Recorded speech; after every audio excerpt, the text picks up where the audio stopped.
अस्सलाम वालेकुम, welcome back. हाँ ही जो असो बो टाइप है प्रिंटर जो यो है नॉन इम्पैक्ट प्रिंटर।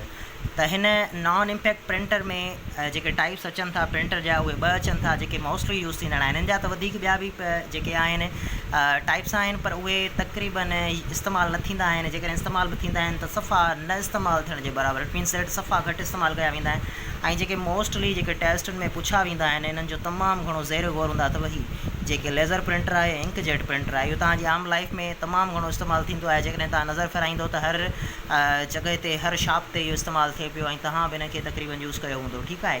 त हिन में जेको ॿ टाइप्स आहिनि हिन जा, हिकिड़ो आहे लेज़र प्रिंटर। लेज़र प्रिंटर जो है ऐं ॿियो हिन जो जेको आहे उहो आहे इंकजेट प्रिंटर। इंकजेट प्रिंटर ऐं लेज़र प्रिंटर में डिफरेंस कहिड़ो आहे त लेज़र प्रिंटर जेको आहे हिन में लेज़र टेक्नोलॉजी यूज़ थियल हुई। इट मीन्स दैट हिन में लेज़र टेक्नोलॉजी यूज़ थियल आहे। उनखां पोइ बाद में ॿियो जेको इंकजेट प्रिंटर आहे उहो इंकजेट प्रिंटर ईअं आहे त हिन में इहो स्प्रे मशीन लाइक जीअं स्प्रे थींदो आहे न, उहो स्प्रे जे तौर ते कमु कंदो आहे। जेकॾहिं तव्हां इमेज कॾहिं प्रिंट कयो हुजे जेकॾहिं प्रिंटर में इंकजेट प्रिंटर में, त हिन में इंक पयल हूंदी आहे उहा स्प्रे थींदी आहे। इट मीन्स सन्हा सन्हा टाइनी डॉट्स हूंदा आहिनि जेके उन में प्रिंट कंदो आहे, उन में स्प्रे कंदो आहे, जंहिंसां उहो असांखे इमेज जेको आहे सॼो प्रिंट थी वेंदो आहे।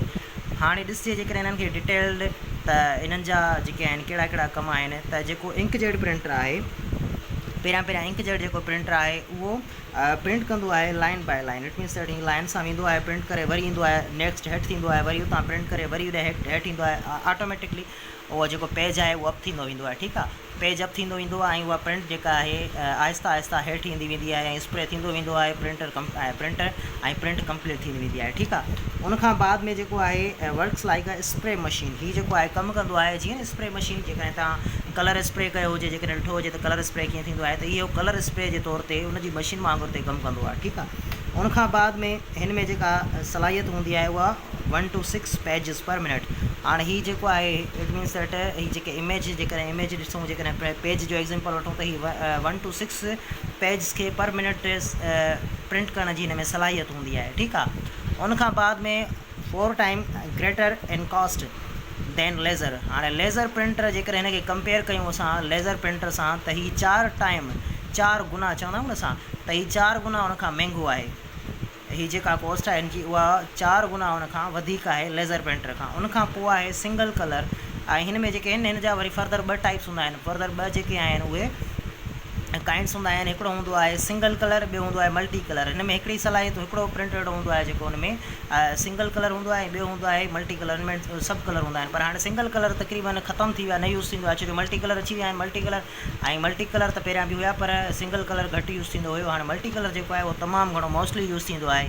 ठीकु आहे। हीअ जेको आहे हिननि में डिफरेंस वधीक कोन हुयो। सिंगल कलर त तक़रीबन तव्हां न ई ॾिठा हूंदा, न इस्तेमालु थियण जे बराबरि हुया। सिंगल कलर जेके हुया उन्हनि में हिकिड़ो कलर यूज़ थींदो हुयो ऐं उहे सस्ता हुया। पर हाणे मल्टी कलर आहिनि, तक़रीबन उहे मल्टी कलर इस्तेमालु थियनि पिया। उनखां बाद में आहे हीअ जेके इंकजेट प्रिंटर हूंदा आहिनि उहे वेरी गुड क्वालिटी प्रिंटर। हिननि जी जेका क्वालिटी हूंदी आहे उहा तमामु ज़बरदस्त क्वालिटी हूंदी आहे। ठीकु आहे। जेकॾहिं तव्हां प्रिंट कंदो जेको इमेज आहे उनजी ॾिसंदो तव्हां रिज़ल्ट तव्हां ज़बरदस्त ॾिसण में ईंदी। ठीकु आहे। उनखां बाद में चऊं था लेज़र प्रिंटर जी जानिब। त लेज़र प्रिंटर छा आहे? लेज़र प्रिंटर में लेज़र टेक्नोलॉजी यूज़ थियल हुई। उनखां बाद में हिन में ड्राई इंक पाउडर, हिन में जेको पाउडर यूज़ थींदो आहे उहो ड्राई इंक पाउडर यूज़ थींदो आहे। तक़रीबन टेस्ट में पुछो वेंदो अथव त ड्राई इंक पाउडर कहिड़े जेको आहे प्रिंटर में यूज़ कयो वेंदो आहे, त उहो लेज़र प्रिंटर में यूज़ आहे। हिन खां अलावा त लेज़र प्रिंटर जेको आहे इन खे पेज प्रिंटर बि चयो वेंदो आहे, छो जो एट अ टाइम हिकिड़ो सॼो पेज प्रिंट ॾींदो आहे। इन में इनखे एतिरी माना वेट करण जी नाहे हूंदी जो हिकिड़ो करेक्टर प्रिंट करे वरी वेट करे वरी करेक्टर प्रिंट करे या लाइन प्रिंट करे वरी लाइन प्रिंट करे, न, हीअ एट अ टाइम सॼो पेज प्रिंट ॾेई छॾींदो आहे। हिन जे करे हिनखे पेज प्रिंटर बि चयो वेंदो आहे। उनखां बाद में पंहिंजी जेका प्रिंट हूंदी आहे उहा तमामु सुठी क्वालिटी में हूंदी आहे ऐं फास्ट हूंदो आहे। तमामु सुठी क्वालिटी हूंदी आहे हिन जी ऐं तमामु फास्ट हूंदो आहे। ठीकु आहे। ऐं उनखां अलावा graphic image also can be printed. हिन में जेके ग्राफिक पेज हूंदा आहिनि, फॉर एग्ज़ाम्पल इमेज जेके हूंदा आहिनि उहे हिन में प्रिंट करण जी सलाहियत हूंदी आहे। ठीकु आहे। उनखां बाद में आहे ऐं त प्लॉटर जेको आहे उहो एग्ज़ाम्पल आहे। हीअ बि प्रिंटर जो हिकिड़ो एग्ज़ाम्पल आहे। पर हिन में छा थींदो आहे, हिन में उहो लार्ज जेके साइज़ जा जेके वॾी साइज़ जा प्रिंटर हूंदा आहिनि, जेके इमेज हूंदा आहिनि जिन में पेनाफ्लेक्स अची था वञनि या वॾियूं जेके साइज़ जेके तव्हां वॾा जेके इट मीन्स दैट बोर्ड हूंदा आहिनि, एड बोर्ड हूंदा आहिनि जेके जिन ते एड लॻल हूंदा आहिनि वॾा जेके, उहे बि इन जे वसीले प्रिंट कया वेंदा आहिनि। ठीकु आहे। उनखां बाद में ही ऑटोमोबाइल्स जेके डिज़ाइनर्स हूंदा आहिनि, जेके डिज़ाइन कंदा आहिनि, उहे डिज़ाइनर बि हिन खे इस्तेमालु कंदा आहिनि। हीअ तमामु ईज़ी आहिनि ऐं हिन में का बि डिफ़िकल्टी न आहे, हिन खे आसान आहिनि, तमामु शॉर्ट करे वन लाइनर मूं ठाहिया आहिनि ऐं हिन में तव्हांखे जीअं सही तरीक़े सां आसानी सां सम्झ में अचे। ठीकु आहे, ऐं उमेदु कजे थी त हीअ जेके अॼु जो लेक्चर आहे उहो तमामु तव्हांखे ईज़ी लॻो हूंदो ऐं सम्झ में बि आयो हूंदो। Thank U.